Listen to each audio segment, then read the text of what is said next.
Alright, welcome to Sorry If I Spit When I Speak. We have some breaking news. George Iloka, the Bengals' free safety for the past 5 years and the Bengals for 7 years. And honestly, one of the most interesting members of the team has been cut today by the Bengals. Now, George Iloka was by no measure a bad NFL player. Was he a star? No, he was not a star. But the question is, why now? What made Mike Brown decide to do this right now? John, I want to get your take. Yeah, I think this move happened because of a couple reasons. For starters, the writing was on the wall that the Bengals were looking for just an upgrade at safety, and whether or not Iloka was going to be part of those plans, those future plans, it was kind of up in the air because they brought in a few free agent visits, and then they ended up drafting Jessie Bates in the second round. And then we hear all this talk about how they're going to get Bates onto the field as soon as possible, and we all just assumed that they were going to rotate him in with Iloka.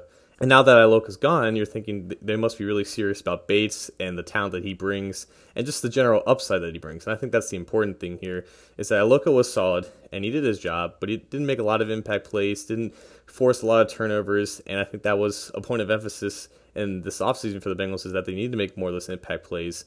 And a guy like Bates, who is such a rangy, athletic, free safety, he brings that upside that Iloka didn't necessarily bring.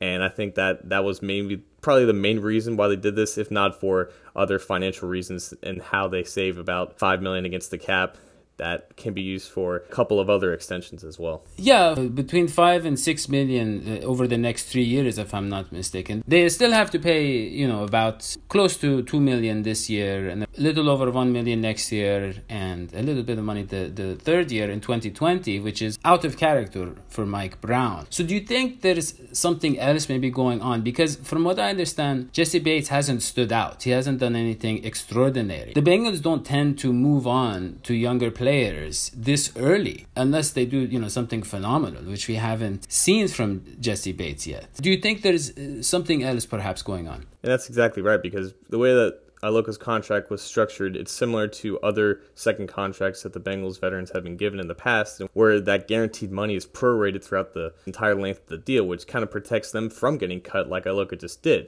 And we've always heard rookies brought in and how the coaches are really high on some of the young guys, but then we see that the young guys have to wait a year or two before they actually get their shot. Jessie Bates had to wait 2 preseason games to earn that starting spot. So this is completely unconventional from what we've seen from the Bengals in the past, which kind of leads at least me to believe that there was an alternative motive going on here. Maybe Iloka's outspoken personality and social conscious kind of goes against the message and the overall culture that Mike Brown is trying to reestablish in that locker room. And that might not be the only reason, but I do think that just because of how shocking of a move this was and to cut off that contract the way that it was set up, it's at the very least questionable and at least an interesting point to think about. Yeah, but I mean, Mike Brown is already in hot water for the Eric Reed situation. And Iloka was well loved by his teammates. And Mike Brown, he treats his players like family. Once he accepts you in, it's kind of like the mafia being a Cincinnati Bengal. Once you are in, you're in. You are good to go. So I think that it's probably more financial, knowing Mike Brown. It was more about the finances and,